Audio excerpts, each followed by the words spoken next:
नमस्कार। इस क्लास में हम मृदा का अध्ययन करेंगे। दोस्तों, मृदा किसी भी राष्ट्र के चरित्र का निर्माण करती है। किसी भी राष्ट्र के अर्थव्यवस्था, वहाँ का रहन-सहन और संस्कृति व सामाजिक परिवेश पर सबसे अधिक प्रभावी डालने वाला कोई कारक है तो वह है मृदा यानी सोइल। मृदा शब्द की उत्पत्ति लैटिन भाषा के सोलम शब्द से हुई है। इस सोलम शब्द का अर्थ होता है फ्लोर यानी फर्श। विज्ञान की जिस शाखा में मृदा यानी सोइल का अध्ययन किया जाता है उसे हम पेडोलॉजी कहते हैं। पेडोलॉजी में मृदा के भौतिक रासायनिक गुणों का अध्ययन और उनका वर्गीकरण किया जाता है। मृदा में वनस्पतियों को पोषित करने की क्षमता होती है, उसमें प्राकृतिक जीवित व मृत पदार्थ पाए जाते हैं और उसमें जो पोषण की क्षमता होती है उसे हम उर्वरता या फर्टिलिटी के नाम से जानते हैं। जिस मृदा में उर्वरता जितनी अधिक उच्च होती है उन क्षेत्रों में विकास की ज़्यादा संभावनाएं होती हैं। तो मृदा का निर्माण कैसे होता है तथा मृदा का अपरदन व अपक्षय से क्या संबंध है, तो इसके बारे में हम जानेंगे। मृदा निर्माण के लिए सबसे जरूरी जो कारक है वो है मूल सेल या पैरेंटल रॉक जिसे कहते हैं। पैरेंटल रॉक की मूल सेल है, जैसे कि आग्नेय सेल से जो मिट्टी बनती है जिसे हम रेगुर मृदा कहते हैं। इसी प्रकार अवसादी चट्टानें हैं, रूपांतरित चट्टानें हैं। तो अलग अलग जो चट्टानें होती हैं उनसे जो मृदा का निर्माण होता है वो मूल सेल कहलाता है और मूल सेल से ही मृदा के मौलिक गुण आते हैं। दूसरा इसका महत्वपूर्ण जो कारक है वो है क्लाइमेट यानी जलवायु। जलवायु मृदा निर्माण को सबसे अधिक प्रभावित करने वाला कारक है। जिस प्रकार उष्णकटिबंधीय क्षेत्रों की जो मृदाएं होती हैं उनमें और जो शीत क्षेत्रों की मृदाएं होती हैं उनमें बहुत अंतर होता है। शीत क्षेत्रों की मृदाएं अक्सर अल्प विकसित रह जाती हैं, जबकि उष्णकटिबंधीय क्षेत्रों और शुष्क क्षेत्रों की जो मृदा है वो उनका जो सोइल प्रोफाइल अधिक विकसित होता है। तो जलवायु जो है वो मृदा के निर्माण को प्रभावित करने वाला एक महत्वपूर्ण कारक है। इसी प्रकार तीसरा जो महत्वपूर्ण कारक है वो है रिलीफ यानी धरातल। धरातल है जिसमें धरातल का ढाल है वो मृदा निर्माण को सबसे अधिक प्रभावित करता है। धरातल में जहाँ पर्वतीय क्षेत्र की बात करें तो वहाँ पर मृदाएं अल्प विकसित पाई जाती हैं। उनका जो मृदा परिच्छेदिका है, सोइल प्रोफाइल है, वो कम विकसित होती है। और समय जो है वो इसका एक और महत्वपूर्ण घटक है कि मृदा का जो निर्माण है उसमें बहुत अधिक समय लगता है। इसलिए समय का एक महत्वपूर्ण घटक है। मृदा का अपरदन होने में बहुत कम समय लगता है, लेकिन मृदा को बनने में बहुत एक लंबी अवधि लगती है। जैविक क्रियाएं भी मृदा निर्माण का एक महत्वपूर्ण कारक है, जिसमें जैविक क्रियाओं में हम एडेफन्स को शामिल करते हैं। जैसे मृदावासी एडेफन्स यानी मृदा में रहने वाले विभिन्न प्रकार के छोटे छोटे जीव, तो वो भी मृदा निर्माण में अपना योगदान देते हैं। तो इस प्रकार इन सभी कारकों से मिलाकर के मृदा का निर्माण होता है। मृदा का अपरदन विभिन्न प्राकृतिक कारकों के माध्यम से मृदा एक स्थान से कट करके दूसरे स्थान पर चली जाती है, जिसे हम मृदा का अपरदन कहते हैं। तो इन कारकों में जैसे बहता हुआ जल है या वायु है, ये कारक इसमें शामिल होते हैं। यह जो प्रक्रिया होती है यह एक्स सी टू होती है। मृदा का जो अपरदन है वो मृदा की पोषण क्षमता को कम कर देता है, क्योंकि इससे जो मृदा की ऊपरी जो पोषित परत होती है, पोषक तत्वों से युक्त परत होती है, वो उसको हटा कर अन्यत्र ले जाती है। तो इस प्रकार अपरदन जो है वो इसको मृदा का स्तरू माना गया है। इसी प्रकार जो अपक्षय है जो कि एक इन सीटू प्रक्रिया है। इन सीटू का अर्थ होता है स्वस्थान, यानी जबकि कोई चट्टान भौतिक, रासायनिक या जीव रासायनिक क्रियाओं के द्वारा अपने ही स्थान पर क्षयित होती है, उस प्रक्रिया को हम अपक्षय कहते हैं। तो यह घटना जो होती है, यह प्रक्रिया, यह इन सीटू यानी स्वस्थान उसी स्थान पर होती है, इसमें गति शामिल नहीं होती, इसलिए इसको इन सीटू प्रक्रिया कहते हैं। तो अपक्षय की मृदा निर्माण में बहुत ही महत्वपूर्ण भूमिका होती है। इसी प्रकार भारत की जो अधिकांश मृदाएं हैं वो दोमट प्रकार की मृदाएं मानी गई है। दोमट प्रकार की मृदाएं वो मृदाएं होती हैं जिनमें दो या दो से अधिक मृदा कणों का समायोजन होता है। तो भारत की अधिकांश जो मृदाएं हैं वो दोमट किस्म की है, यानी इसमें दो या दो से अधिक प्रकार की मृदाओं का मिश्रण है और यह एक अच्छी उपजाऊ मृदा मानी जाती है। मृदा का जो टेक्सचर होता है, गठन होता है, उसमें बजरी होती है, रेत होती है, गाद होती है, चीका होती है और पंख शामिल होता है। तो ये कणों के आकार के आधार पर मृदा को अलग अलग भागों में यहाँ पर विभाजित किया गया है। मृदा जो है इसका पीएच वैल्यू भी होती है। मृदा जो है वो क्षारीय है कि अम्लीय है, किस प्रकार की है, यह बहुत निर्भर करता है उसके पीएच वैल्यू पर। तो जिसकी पीएच वैल्यू 1 से 6 के बीच होती है वह मृदा जो है वो एसिडिक यानी कि अम्लीय मानी जाती है। 7 की वैल्यू वाली मृदा को उदासीन माना जाता है और जिस मृदा की पीएच वैल्यू 8 से 14 होती है वह क्षारीय मृदा कहलाती है। मृदा में जो हाइड्रोजन आयन के संकेंद्रण को ही पीएच वैल्यू के द्वारा दर्शाया जाता है। संयुक्त राष्ट्र संघ ने 2015 को अंतरराष्ट्रीय मृदा वर्ष घोषित किया था, क्योंकि जो मृदा होती है वो किसी भी देश की अर्थव्यवस्था और वहाँ के निवासियों की जीवन व्यवहार को प्रभावित करती है। इसलिए वैज्ञानिकों के द्वारा मृदा का अध्ययन, वर्गीकरण आदि किया जाता है।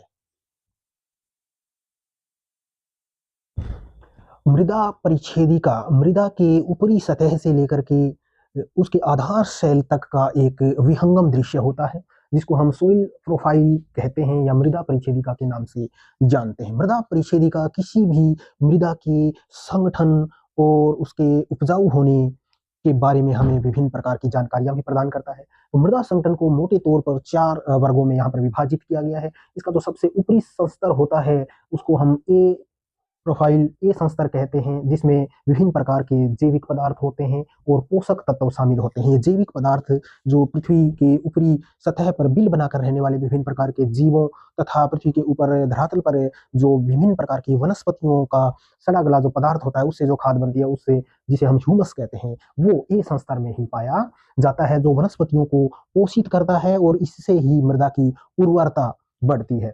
तो इस प्रकार ये संस्तर जो है वो मृदा का सबसे महत्वपूर्ण संस्तर माना गया है।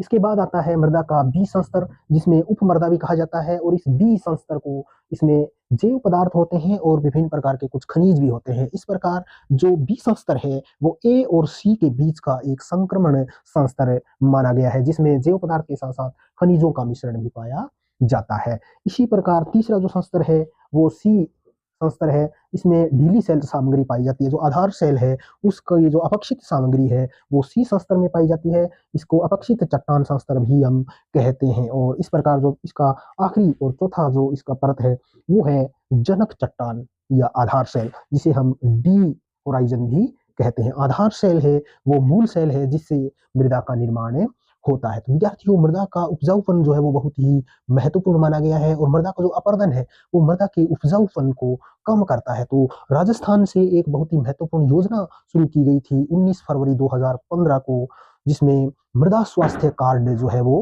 प्रारंभ किए गए थे। तो राजस्थान के सूरतगढ़ से मृदा स्वास्थ्य योजना का आरंभ किया गया था और उस योजना का ध्येय वाक्य यही है कि स्वस्थ धरा खेत हरा। तो इस प्रकार मृदा के स्वास्थ्य को लेकर के भी आज जो प्रयास किए गए हैं वो बहुत ही महत्वपूर्ण अच्छे प्रयास किए जा रहे हैं। तो मृदा स्वास्थ्य कार्ड जो प्रत्येक किसान को प्रदान किया जा रहा है उसकी भी हमें जानकारी होना आवश्यक है। तो आइए अब हम जानते हैं कि भारत की मृदाओं का वर्गीकरण, क्लासिफिकेशन ऑफ इंडियन सॉइल्स। तो जो मुख्य वर्गीकरण है वो किया गया है जलोढ़ मृदा, काली मृदा, लाल पीली मृदा, लेटराइट मृदा, शुष्क मृदा, लवणीय मृदा, पीट मृदा और वन मृदा और पर्वतीय मृदा। इन भागों में भारत की विभिन्न मिट्टियों का वर्गीकरण मृदा वैज्ञानिकों के द्वारा किया गया है और इन मृदाओं में अपने अलग अलग गुण पाए जाते हैं। तो सबसे पहले आते हैं हम जलोढ़ मृदा, जो भारत के सबसे अधिक क्षेत्र में पाई जाती है। जलोढ़ मृदा भारत के 40% भाग में पाई जाती है। जलोढ़ मृदा पंजाब से लेकर असम तक गंगा और ब्रह्मपुत्र नदी घाटी बेसिन में पाई जाती है, जिसे हम उत्तर भारत का मैदान कहते हैं। उसमें सबसे अधिक जलोढ़ मृदा पाई जाती है, जो नदियों के द्वारा अवसादों के जमा होने से निर्मित हुई है तथा इस मृदा की परिच्छेदिका बहुत गहरी होती है तथा यह मृदा बहुत ही उपजाऊ किस्म की होती है। यह मृदा नदी घाटियों में, जैसे उत्तर भारत के अलावा नर्मदा, ताप्ती, महानदी, गोदावरी, कृष्णा आदि नदी घाटियों में भी जलोढ़ मृदा पाई जाती है। डेल्टाई क्षेत्रों में भी जलोढ़ मृदा पाई जाती है तथा यह मृदा जैव पोषक तत्वों से भरपूर होती है, लेकिन इस मृदा में नाइट्रोजन की कमी होती है। इसलिए किसान इस नाइट्रोजन की कमी को पूरा करने के लिए रासायनिक खाद का उपयोग करते हैं। इस मृदा को 2 भागों में भी विभाजित किया जाता है, एक है खादर और एक है बांगर। जो नवीन जलोढ़ मृदा होती है उसे खादर कहा जाता है और जो प्राचीन जलोढ़ मृदा होती है उसको बांगर कहा जाता है। खादर जो मृदा होती है वो बहुत अधिक उपजाऊ होती है तथा बांगर मृदा जो होती है, जो राजस्थान, उत्तरी राजस्थान के कुछ भागों में पाई जाती है, यह कम उपजाऊ होती है, क्योंकि शुष्क मिट्टी होने के कारण, पानी की कमी होने के कारण और पोषक तत्वों की कमी होने के कारण ये खादर की तुलना में कम उपजाऊ होती है। शुष्क मृदा जो होती है, वो जो शुष्क क्षेत्र है वहां पर ये क्षारीय प्रकृति की होती है। तो जलोढ़ मृदा है, इसमें मुख्य रूप से गेहूं, गन्ना, चावल आदि फसलों के लिए यह बहुत ही महत्वपूर्ण और उपयोगी मृदा होती है। अब आते हैं हम दूसरे प्रकार की मृदा, जिसे हम काली मृदा भी कहते हैं। काली मृदा या ब्लैक सोइल, इसका निर्माण बेसाल्ट चट्टानों से हुआ है। बेसाल्ट चट्टानें भारत में मुख्य रूप से जो दक्कन का पठार है, दक्कन ट्रेप में पाई जाती है, जिसमें महाराष्ट्र और गुजरात का हिस्सा शामिल होता है। और बेसाल्ट चट्टान के अपक्षित होने से जो काली मृदा का निर्माण हुआ है, उसको हम रेगूर के नाम से भी जानते हैं। तो इस प्रकार इसको हम रेगूर मृदा भी कहते हैं। इस मृदा में लोहा, चूना और पोटास प्रचुर मात्रा में पाया जाता है, लेकिन इस मृदा में भी नाइट्रोजन की कमी पाई जाती है। यह मृदा दरारी मृदा भी कहलाती है, क्योंकि जब इसमें शुष्कता आती है, पानी का अभाव होता है, इसकी आर्द्रता कम होती है, तो इस मिट्टी में दरारें पड़ जाती हैं बड़ी बड़ी, इसलिए इसको दरार वाली मृदा भी कहते हैं। जो काली मृदा होती है, यह कपास की मिट्टी के लिए बहुत ही उपजाऊ मृदा होती है, इसलिए इसे कपास वाली मृदा भी कहा जाता है। तो जलोढ़ मृदा और काली मृदा के बाद में अब हम आते हैं तीसरे प्रकार की मृदा, जिसे कहते हैं हम लाल पीली मृदा। लाल पीली मृदा का निर्माण कायांतरित सेलों के अपक्षयन से हुआ है। इस मृदा में लोहा और सिलिका पदार्थों की प्रचुरता पाई जाती है। लोहे ऑक्साइड के कारण ही लाल पीली मृदा जो है, इसका रंग लाल होता है, क्योंकि इसमें लोहे ऑक्साइड पाए जाते हैं। लाल पीली मृदा भारत के पश्चिमी घाट के गिरिपदीय क्षेत्र में पाई जाती है। इसके अलावा यह भारत में उड़ीसा, छत्तीसगढ़ में भी लाल पीली मृदा पाई जाती है। यह अम्लीय प्रकृति की होती है तथा इसमें नाइट्रोजन पदार्थों का अभाव पाया जाता है। भारत की लगभग सभी मृदाओं में नाइट्रोजनी पदार्थों का अभाव पाया जाता है। इसी कारण किसान है वो रासायनिक खादों का उपयोग करते हैं उर्वरता बढ़ाने के लिए। अब आते हैं हम चौथे प्रकार की मृदा में, और यह मृदा कहलाती है लेटराइट मृदा। जो लेटराइट शब्द है वो लैटिन भाषा के लेटर शब्द से बना है, और इसका अर्थ होता है ईंट, अर्थात यह ईंट बनाने के लिए सबसे उपयोगी मृदा मानी जाती है लेटराइट मृदा। और इसमें भी लोहे ऑक्साइड के कण पाए जाते हैं, जैसे लाल पीली मृदा में पाए जाते हैं। तो लोहे ऑक्साइड के इन्हीं कणों के कारण यह लाल रंग की मृदा होती है, लेटराइट मृदा, जो कि उच्च ताप और उच्च वर्षा वाले क्षेत्रों में मिलती है। ये इसकी महत्वपूर्ण विशेषता है, क्योंकि जहाँ पर अत्यधिक वर्षा होने के कारण इस मृदा का तीव्र निक्षालन होता है, और तीव्र निक्षालन के कारण यह मृदा है, इसकी ऊपरी जो सतह है उससे पोषक तत्व निचली सतहों में चले जाते हैं। इस प्रकार तीव्र निक्षालन के कारण यह उष्णकटिबंधीय क्षेत्रों में विकसित होती है। इसकी उर्वरता कम होती है, और यह प्रायद्वीपीय पठार के ऊंचे क्षेत्रों में तथा केरल और तमिलनाडु में यह मृदा पाई जाती है। तो लेटराइट मृदा है, इसकी विशेषता यह है कि आंध्र प्रदेश, केरल और तमिलनाडु में काजू की फसल के लिए लेटराइट मृदा भी बहुत ही महत्वपूर्ण मृदा है। अब हम आते हैं शुष्क मृदा में। शुष्क मृदा है जिसको एरिड सॉइल कहते हैं। यह मिट्टी शुष्क क्षेत्रों में, जहाँ पर 75 सेंटीमीटर या इससे कम वर्षा होती है, वहां पर बलुई मिट्टी पाई जाती है। बलुई मिट्टी है, यहाँ पर इन क्षेत्रों में अत्यधिक तापमान रहता है, इस कारण यहाँ वाष्पीकरण अधिक होता है और वर्षा कम होती है। यह जो बलुई मिट्टी है, इसके निचले संस्तर में चूना पदार्थ पाया जाता है, और यहाँ जैव पदार्थ है और नाइट्रोजन है यहाँ पर बहुत ही कम या न के बराबर पाया जाता है। यह बलुई मिट्टी मुख्य रूप से राजस्थान और थार के मरुस्थल में पाई जाती है। तो इस प्रकार इसे हम डेजर्ट सोइल में भी शामिल कर सकते हैं।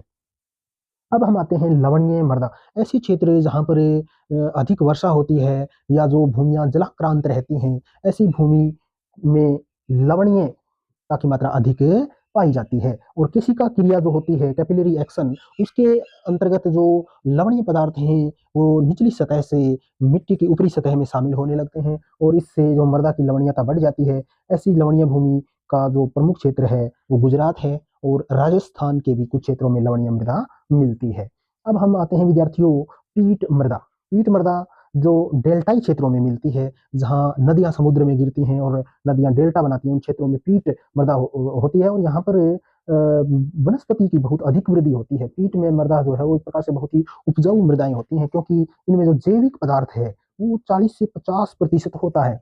ये मृदाएं पश्चिम बंगाल, उड़ीसा और तमिलनाडु आदि क्षेत्रों में मिलती हैं।